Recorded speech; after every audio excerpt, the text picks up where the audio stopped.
Welcome to the Polish American Cultural Museum virtual tour. This tour will guide you through 9 distinct rooms, each with its own unique collection of artifacts and stories related to Poland's rich history and culture.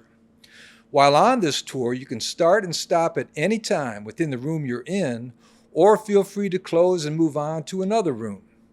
Thank you for joining us. Sit back and enjoy the tour. This room is dedicated to the Polish military of both World War I and World War II.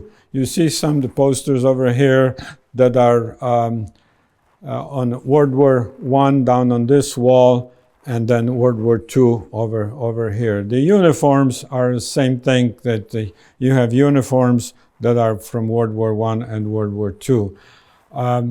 I want to bring your attention to this uniform right here.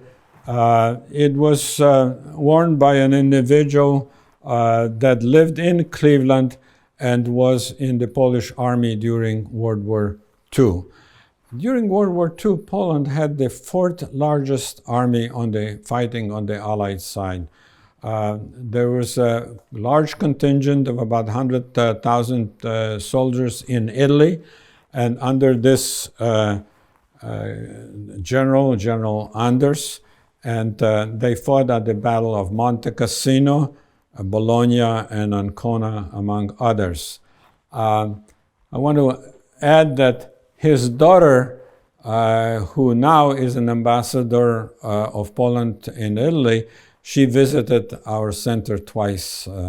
So it was very great honor for the people of the veterans of the Polish army to be with her. The Polish first to fight was signed by the living members of the Polish armed forces that they were living here in Cleveland. So you see that. The one over here, you probably can't see it too well, but this armband, the red and white armband, was found in an attic of the home owned by my grandmother.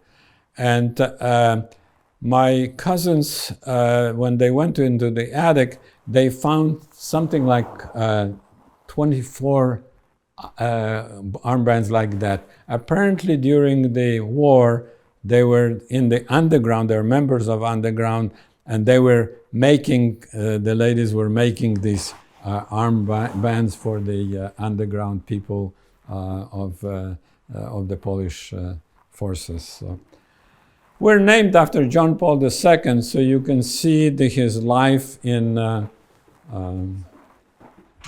his life in pictures in here. One other thing that I would like to point out is as far as the army is concerned, there was a lady living here in Cleveland. Her name was Philippa Campbell, and her father and mother were members of the Polish Air Force in England during the World War II. And he was a bombardier in one of the planes and collected all these items. Some of them, I would say illegally, because the log book that he saved was supposed to be turned in to the British government, which he did not, obviously. She was not too interested about the World War II and so on until her father died. And she went over to his house and she found all these items in storage over there. And she said, what in the heck are all these things? And she started doing some research. And she did a beautiful, beautiful research, put it all in book, as you can see over here, and donated it to us at our museum. This is the uniform, actual uniform of her father. Unfortunately, her mother did not save her the uniform. She donated it to us and she says, Gene, what are you going to do with all these things that I'm giving you? I said, well, of course we will display it, but first I have to get a cabinet to display it. She says, don't bother, I will donate the cabinet. And she even provided the cabinet. So you can see how beautiful people we had in Cleveland community, that they were donating all these items that you see over here, and that's why we never spent any amount of money to collecting them, just putting into this place. One thing that I don't know how many people are aware of the Warsaw Uprising. At the end of the World War, toward the end of the World War II, there was a Warsaw Uprising that lasted for 2 months. And unfortunately, the US and the Allied could not support that uprising because the Russians would not permit the planes to land and refuel on their airfields, which were close enough to do that. And the planes could not fly back to their bases after dropping the supplies. So there were 200,000 civilians killed in that uprising. It was just a tragic thing. But Poland, after being 5 years under the German rule and whatnot, people just could not bear not to do anything when the Germans were being pushed out.